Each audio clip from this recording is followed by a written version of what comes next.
दोस्तों, वीडियो शुरू करने से पहले हमारे चैनल को सब्सक्राइब कर दे। शुक्रिया। मैं नहा रहा था, गलती से मैं अंदर चली गई। इसे इस हालत में देखकर मेरी नज़रें इससे हिट ही नहीं रही थी। मैंने जल्दी से काम के बहाने अपने शौहर को बाहर भेज दिया। अब मुझे बिल्कुल भी बर्दाश्त नहीं हो रहा था। जैसे ही मैं गुस्ल खाने में वापस आई तो इसने तो सीधा कर दिया, मेरा नाम सायरा है और मैं 30 साल की हूँ। देखने में कुछ ज्यादा ही खूबसूरत हूँ। लोग कहते हैं कि मैं किसी फिल्मी अदाकारा जैसी लगती हूँ, चेहरे से भी और जिस्म से भी। मेरी शादी हो चुकी है और मेरे शौहर का नाम कामरान है। मेरी ये कहानी मेरी शादी के बाद शुरू होती है। शादी की पहली रात कामरान ने मुझे बहुत तंग किया था। उनके प्यार और अपने अंदाज ने मुझे उनके और करीब कर दिया। आहिस्ता आहिस्ता ये आदत बन गई। अब तो ऐसा हो गया था कि मेरे शौहर मुझे रोजाना प्यार करते थे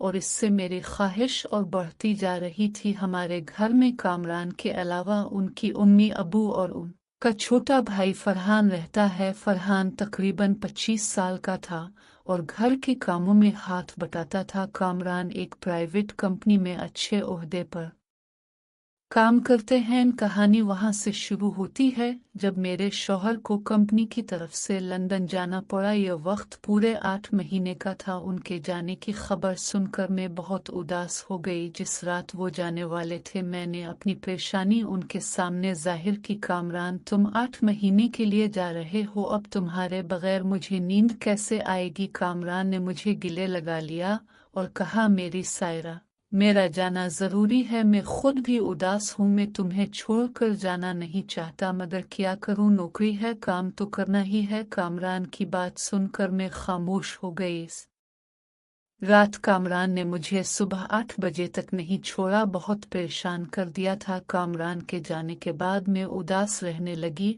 और एक बेचैनी सी अपने जिस्म में महसूस होने लगी। मैं रातों को बेकरार रहती थी। ये कामरान के जाने के बाद तीसरी रात थी। मुझे कामरान की बहुत याद आ रही थी। मेरे जिस्म की बेचैनी बढ़ती जा रही थी और फिर मैं बेचैन होकर कमरे से बाहर निकल आई। हमारा घर 2 मंजिला था।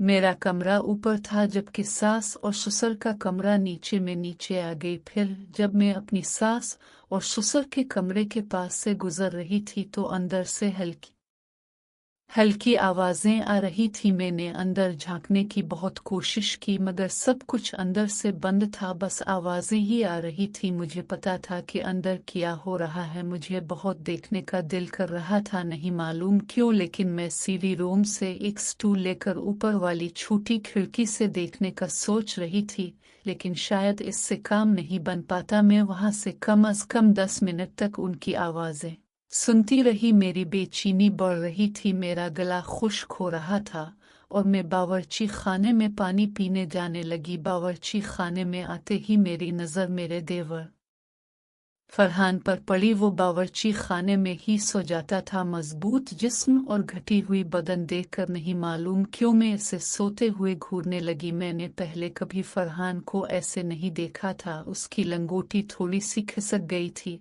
और उसकी रान साफ नजर आ रही थी। मैं कुछ देर उसे घूरती रही और फिर वापस अपने कमरे में आ गई। मेरा दिल बिल्कुल नहीं लगा था। ये मेरे शौहर के बगैर पहली रात थी और मैं सोच रही थी कि बाकी दिन कैसे गुजारूंगी। यूं सोचते सोचते नींद आ गई, पता ही नहीं चला सुबह हो चुकी थी। अब मैं बावर्ची खाने में अपने काम मैं लग गई थी। तभी फरहान आया और बोला, भाभी आज खाने में क्या बनाना है। मैंने जवाब दिया, सास उम्मी से पूछ लो, और वो उनसे पूछने के लिए चला गया। फरहान थोड़ा सा कटा फटा लड़का था, देखने में सिया था लेकिन इसकी हड्डियां काफी मजबूत थीं। अगले दिन सुबह में उठकर बाहर टहल रही थी कि अचानक फरहान नजर आ गया जो नहाने जा रहा था। हमारे घर के बाहर ही एक गुस्ल खाना था और वो नहाता था। जैसे ही वो गुस्ल खाने में गया उसने दरवाज़ा आहिस्ता सा बंद किया और नहाने लगा। दरवाजे में कोई कुंडी नहीं थी। मैं वहां ही अर्द गिर्द